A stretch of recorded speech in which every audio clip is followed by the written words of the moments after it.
Assalamualaikum warahmatullahi wabarakatuh.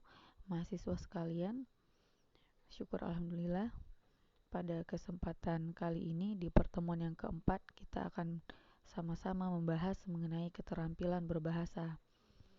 Nah, silakan kepada mahasiswa sekalian untuk mendengarkan dengan seksama dan mencatat hal-hal yang penting dan berguna nanti untuk kedepannya. Yang pertama adalah mengenai keterampilan berbahasa. Menurut Aristoteles, bahasa adalah alat untuk menyampaikan pikiran, perasaan, dan gagasan kepada orang lain. Jadi bahasa itu berfungsi sebagai alat ataupun media untuk menyampaikan apa yang ada di pikiran dan apa yang ada di perasaan. Kemudian sesuatu hal yang menjadi gagasan kepada orang lain. Contohnya saja, jika kita ilustrasikan, ketika kita akan memotong kue, kita perlu pisau sebagai alat yang berfungsi untuk memotong kue tersebut. Sama, begitu juga dengan bahasa. Ketika kita berkomunikasi, kita memerlukan bahasa sebagai alat, sebagai media untuk menyampaikannya. Nah, di dalam berkomunikasi, baik itu satu arah ataupun dua arah, yang dimaksudkan dengan satu arah itu adalah komunikasi yang hanya terjadi antara pembicara dan pendengar saja. Sementara komunikasi dua arah artinya adalah adanya hubungan timbal balik ataupun respon di dalam berkomunikasi. Nah, di dalam komunikasi ini kita mengenal adanya istilah encoding dan decoding. Yang pertama kita bahas satu persatu. Ketika kita berbicara, tentunya ada pesan yang ingin kita sampaikan kepada lawan bicara kita. Nah, pesan ini terlebih dahulu itu diproses. Proses ini dikenal dengan istilah encoding. Jadi proses untuk menyampaikan pesan dalam bentuk lambang ataupun sandi. Lambang yang dimaksudkan di sini adalah lambang bahasa. Jadi lambang bahasa seperti kata tolong misalnya. Jadi tolong, tiap-tiap huruf ini adalah lambang bahasa. Jadi ketika kita akan mengatakan kata tolong, huruf-huruf ini akan diproses dan diproses sehingga menghasilkan ataupun membentuk suatu kata. Nah, proses ini terjadi dalam pikiran kita sebelum bahasa tersebut diucapkan. Kemudian si penerima ataupun si pendengar akan menangkap lambang-lambang yang kita sampaikan, lambang-lambang bahasa tersebut seperti kata tolong ini tadi, kemudian diproses lagi oleh si pendengar ataupun penerima di dalam pikirannya untuk memahami makna. Jadi nanti di akhir ketika lambang tersebut setelah dapat dipahami ataupun ditangkap maknanya, si pendengar tentunya nanti akan merespon, baik itu nanti respon berupa tindakan ataupun respon berupa komunikasi timbal balik. Selanjutnya, keterampilan berbahasa ini diklasifikasikan menjadi dua. Yang pertama adalah reseptif dan yang kedua adalah produktif. Kita sederhanakan maknanya. Yang dimaksudkan dengan reseptif adalah reseptif ini dapat diartikan sebagai kemampuan yang sifatnya pasif, hanya berupa penerimaan saja, penyerapan informasi. Nah, si pelaku itu tidak dapat melakukan tindakan. Contohnya saja, yang pertama adalah mendengarkan dan juga membaca. Ini tergolong ke dalam keterampilan berbahasa yang sifatnya adalah reseptif.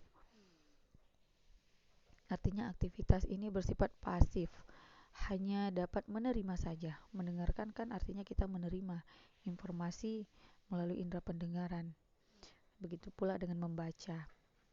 Nah, sementara yang dimaksudkan dengan produktif di sini adalah kemampuan yang dapat menghasilkan sesuatu ataupun ada keluaran, ada output. Contohnya adalah seperti berbicara dan juga menulis. Nah, yang perlu kita ketahui di sini adalah keempat eh, keterampilan ini, keempat-empatnya ini saling berhubungan, saling berkaitan. Kemampuan produktif dapat dihasilkan apabila selalu mengasah kemampuan reseptif. Nah, begitu sirkulasinya. Jadi coba kita bayangkan apabila salah satu di antara keterampilan berbahasa ini tidak dimiliki, tidak diolah sehingga menjadi tidak mahir. Seseorang tersebut tidak mahir dalam berkomunikasi. Maka ini tentunya akan mempengaruhi kemampuan dari seseorang tersebut.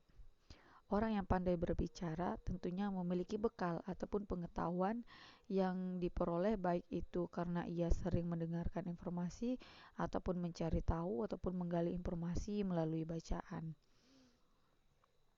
Selanjutnya kita akan bahas masing-masing dari keterampilan berbahasa ini. Yang pertama adalah mendengarkan dahulu.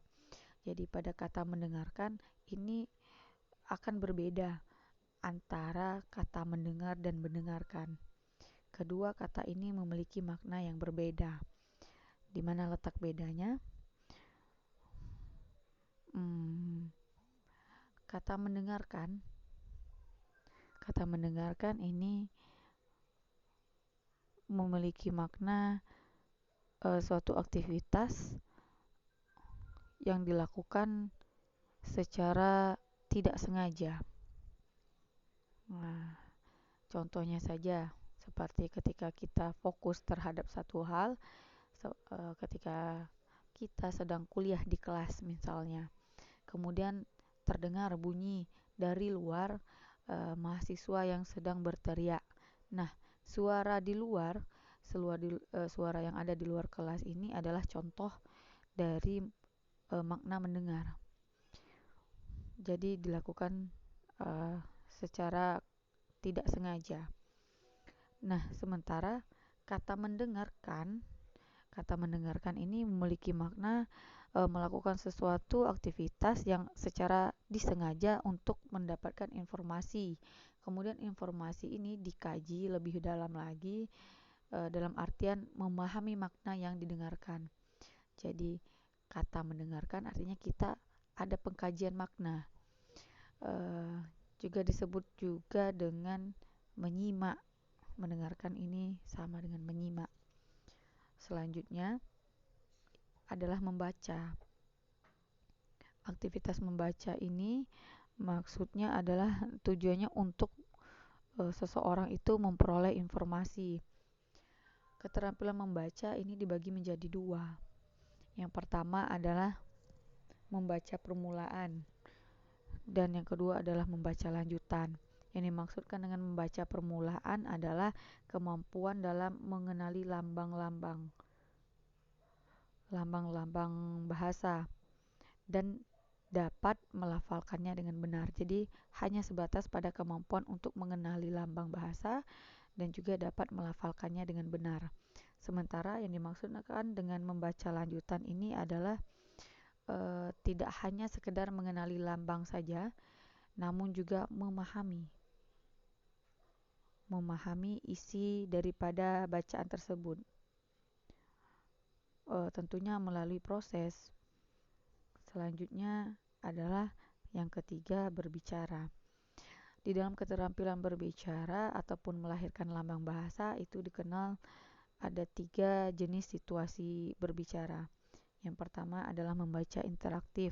Maksudnya adalah ketika berbicara yang dilakukan secara berbicara ini dilakukan secara dua arah. Artinya ada pembicara, ada pendengar, ada lawan bicara dan dilakukan dengan tatap muka ataupun secara langsung. Membaca interaktif ini dapat terjadi secara dua arah, bisa juga lebih daripada itu ataupun multi arah. Jadi ada pembicara A, B, kemudian juga C. Jadi ada multi arah. Dan tentunya ada respon yang terjadi di sini. Sementara yang dimaksudkan dengan berbicara pada jenis semi interaktif ini adalah kegiatan berbicara yang dilakukan secara satu arah. Ini dua arah. Semi interaktif secara satu arah. Namun dilakukan dengan tatap muka ataupun secara langsung. Jadi pembicara ini hanya dapat memberikan ataupun menyampaikan informasi saja, tidak ada hubungan timbal balik di sini. Contohnya itu seperti pidato, khutbah, kampanye yang tidak ada interaksi di dalamnya. Selanjutnya adalah non interaktif, yakni kegiatan berbicara yang dilakukan secara satu arah juga, namun bedanya adalah tidak tatap muka, tidak secara langsung berhadapan dengan pembicara. Contohnya aja seperti penyiar radio, pembaca berita di televisi, ceramah-ceramah yang ada di televisi dalam bentuk rekaman. Jadi tidak ada audiens di sana. Selanjutnya yang terakhir adalah menulis. Nah, keterampilan menulis ini menduduki hierarki yang paling rumit. Dan kompleks. Nah, jika dibandingkan dengan keterampilan berbahasa yang lainnya. Nah, mengapa demikian? Nanti kita akan ketahui setelah memahami pengklasifikasian dari keterampilan menulis. Jadi ada dua keterampilan menulis ini. Yang pertama adalah menulis permulaan. Maksudnya di sini adalah kegiatan menulis yang tujuannya hanya menyalin gambar ataupun lambang-lambang bahasa ke dalam wujud tulisan. Jadi pada titik awal lah istilahnya, mengenali lambang A, B, C, D dan lain-lain, dan kemampuan benar dalam melafalkan huruf-huruf ini. Nah, kemudian tahap yang kedua yakni menulis lanjutan. Maksudnya di sini adalah aktivitas menulis ini tidak hanya sekedar menuliskan lambang-lambang bahasa saja, akan tetapi mengembangkan ide-ide ataupun pikiran-pikiran, gagasan-gagasan yang dituangkan ke dalam bentuk tulisan. Nah, pastinya melalui proses yang panjang dan pengkajian terlebih dahulu, sehingga menulis ini dikenal ataupun digolongkan menduduki hierarki yang paling rumit. Ya, karena sesungguhnya kegiatan menulis ini merupakan aktivitas untuk mencurahkan ide, gagasan yang dinyatakan secara tertulis melalui bahasa tulis. Jadi begitu pentingnya keterampilan berbahasa ini yang dapat mempengaruhi kehidupan kita. Dan untuk menjadi orang yang sukses, salah satunya adalah pandai dalam mengolah dan mengasah keterampilan ini, kemudian juga mempraktekannya. Nah, sekian penjelasan materi kali ini. Tentunya saya berharap agar materi ini beserta dengan penjelasannya dapat bermanfaat bagi kita semua. Amin ya rabbal alamin. Dan saya sudahi dengan wabillahi taufik wal hidayah. Wassalamualaikum warahmatullahi wabarakatuh.